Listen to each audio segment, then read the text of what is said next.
ever since 2016, and even really before that, there were very, very evident, deep, deep, very deep chasms between some of the Tories, very much on ideological factions. Most of Brexit really came down to whether that particular Tory was either for or against regulations. And that pretty much determined whether they did or did not support Brexit. And even afterwards, we saw a number of Tories continue to support that type of regulations and champion the use, and the continued membership of the single market and customs union. We saw other, Tories go, no, we don't really want this really hard Brexit. We'd much prefer a lot softer Brexit.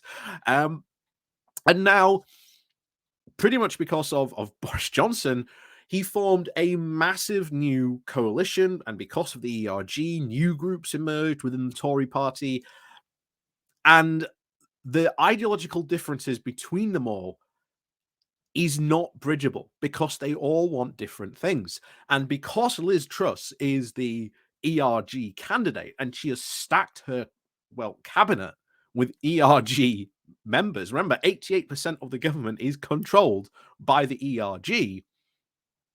What happens now to all those other groups and all those other people that were left out in the cold?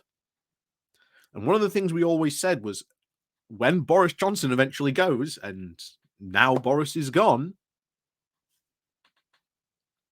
he was the only thing that was the wallpaper covering those cracks. And now that wallpaper has well and truly been ripped off to reveal the very poor Liz Truss facade beneath, and the cracks are already starting to show. So let's get on to this, because John Redwood recently had some very interesting comments that do signal a lot of trouble in the Tory ranks. So before we go jumping into that, please do remember to hit the like, share, and subscribe button. And of course, down below, there are links to my Patreon page and a one-off donation link called Buy Me Coffee, where you can, buy me coffee. And as always, thank you very much to all those people who do help and support the channel that way.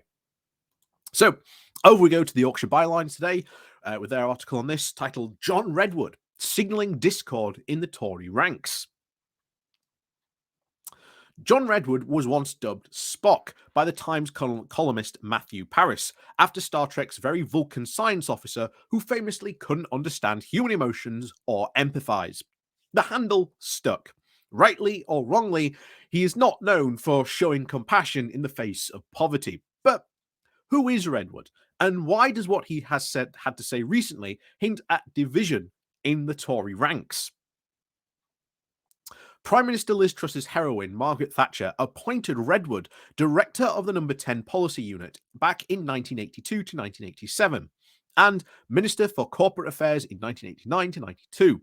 Her successor, John Major, then made him Minister of the State for Local Government in 92, eventually promoting him to Secretary of State for Wales until 95, when Tony Blair's New Labour spectacularly ejected the Tory government in 97. William Hague then appointed him the Shadow Secretary for Trade and Industry, and he took his seat in the opposition benches. An Oxford graduate, Redwood lost to Labour's Harriet Harman back in the 1982 Peckham by-election, and he's been the MP for Woking since 87, and has built up a reputation for right-wing proclivities. He voted against same-sex marriage and against Section 28 on homosexuality. He wanted to reintroduce capital punishment, and he's also a climate denier who has lost arguments with Greta Thunberg on UK climate emissions. He has had a career of investment analysis in HMS Rothschild and later founded his own company, and he's the current global chief strategist of Charles Stanley & Co. A lifelong Eurosceptic, he's staunchly backed Brexit while agitating for advising clients to, quote, look further afield, a phrase interpreted to mean to advise the move their investments out of the UK, leading some to accuse him of promoting disaster capitalism. So, when Redwood uncharacteristically displayed something approaching empathy, the wags started to step forward. On the 12th of September, John Redwood tweeted this: After mourning such a loved queen and the state funeral of Parliament should meet, the current plan for the long conference recess means a delayed return on the 17th of October. We need to tackle the cost of living crisis and energy shortage before then. This sudden concern with the state of parliamentary democracy and even the energy shortage could be interpreted in many ways. Could his concern at the energy crisis be informed by fears over the fracking being uneconomical?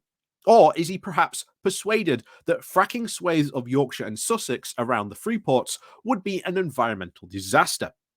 As for the cost of living crisis, is he worried about the impact on the poor or possible a resumption of strike action by workers, nurses included? Or could Redwood, who also wrote his doctoral thesis at Oxford on atheism in England from the Restoration to the publication of Archegos by George Berkeley in 1732, effectively be discouraging the notion of independent thought be shaken?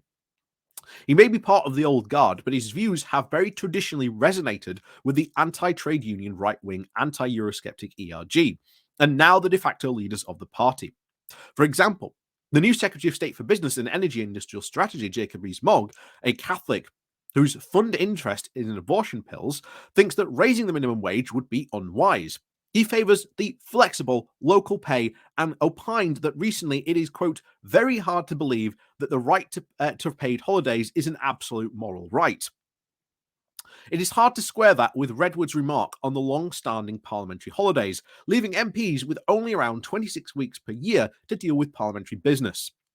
Is he really signaling disquiet in the ranks, or embarking on a moral crusade to exercise the effectual parliamentary debate be addressed to the worst cost of living crisis in memory? It's all rather puzzling. The Tory conference provides an opportunity for us to whip up fever among the party faithful, to inform, direct, and to get the warm fuzzies for them. This also provides the media and opposition a chance to publicise the great failings of 12 years of the Conservative government. Chris Blunt, the MP for Rhondda, lists them inside the Commons, inside and out, showing us how shamefully and deceitfully Tory ministers misuse government statistics.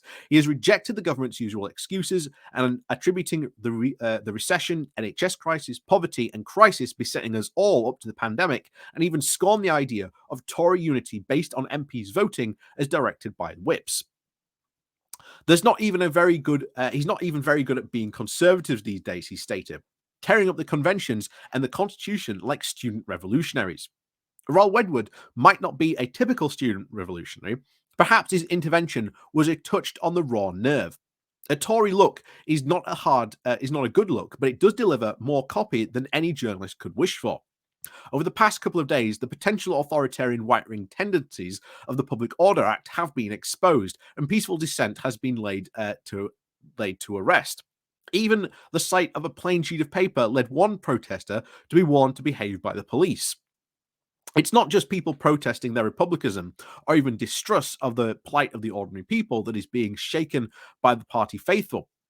Taking the UK out of the EU and European Convention on Rights, much praised by Queen Elizabeth as part of her democratic cultural heritage, has been trailed by Conservative MPs and ministers for a long time now. Do we want to copy Russia when it exits the ECH on September the 16th? This arrogant deceits over tearing up the Northern Ireland Protocol were exposed also this week for what they were, a gentle reminder of the EU's Marcos Sovak that on April 23 remarks the 25th anniversary of the historic Good Friday Agreement. And as the destructive costs of Brexit across the fabric of society and the economy are now more exposed, the new Chancellor Kwasi Kwarteng shook the party faithful by sacking the Treasury's very popular and highly experienced Parliamentary Secretary Tom Scholar. This signaled that not only Truss's demand to ditch the abacus economics were cemented even grimier a recession, according to the Financial Times, but this new administration is even willing to politicise the civil service that has constitutionally had high efficacy because of its impartiality. As the reams of austerities, Brexit, and the underinvestment in the NHS, the energy crisis, even bite the party faithful, Redwood's remarks may be a plea to try and soften the cost of living in the Shires, or a rallying cry to slide ever more to the right. Evidently, his intention in making them, or even taken with the context of his long gesturing hard right politics, is difficult to discern. Is he virtue signalling to his home county constituencies, generally calling for rigorous parliamentary debate to try and tackle the cost of living crisis before it exerts an even icier grip? Or is he eager to press ahead with an ideologically hard right-wing agenda that will secure Truss's tenure as an imitation of the Iron Lady? All will become clear when this protracted period of national mourning ends and we are propelled towards a winter, the like of which we might have never known before. So, what are we to make of such comments like that? And I think you can take them either way. You can take them that he is really, truly signaling his party faithful and going, yeah, okay, guys, time to turbocharge because we've got 2 years to essentially accomplish all we can before the next general election, where we could very much lose our majority and be in a lot worse a situation. Or is Redwood maybe getting his email box and letterbox constantly full of letters from his constituents saying, hey, the cost of living crisis is really starting to bite us. Hey, this energy crisis is really bad. What are you going to do about it? There's a lot potentially going on behind the scenes at the Tory party, some of which we might never really know. But make no mistake, Redwood isn't the only one who's been calling for more action. A couple of other Tory MPs have also signalled their, shall we say, interest in returning to Parliament sooner rather than later. And of course, with Katang's emergency budget also scheduled to drop this week as well, I'm sure we will fully learn in time just how hard right this government does intend to, shall we say, put the pedal to the metal, because they've got 2 years into which to enact their, shall we say, far right policy agenda in which they cannot be stopped. And enact it, they will. So, as always, thank you very much for watching. Please do remember to hit that like, share, and subscribe button. And of course, down below, there are links to my Patreon page and a one-off donation link called Buy Me Coffee, where you can buy me coffee. And as always, thank you very much for watching, and we'll see you all next time.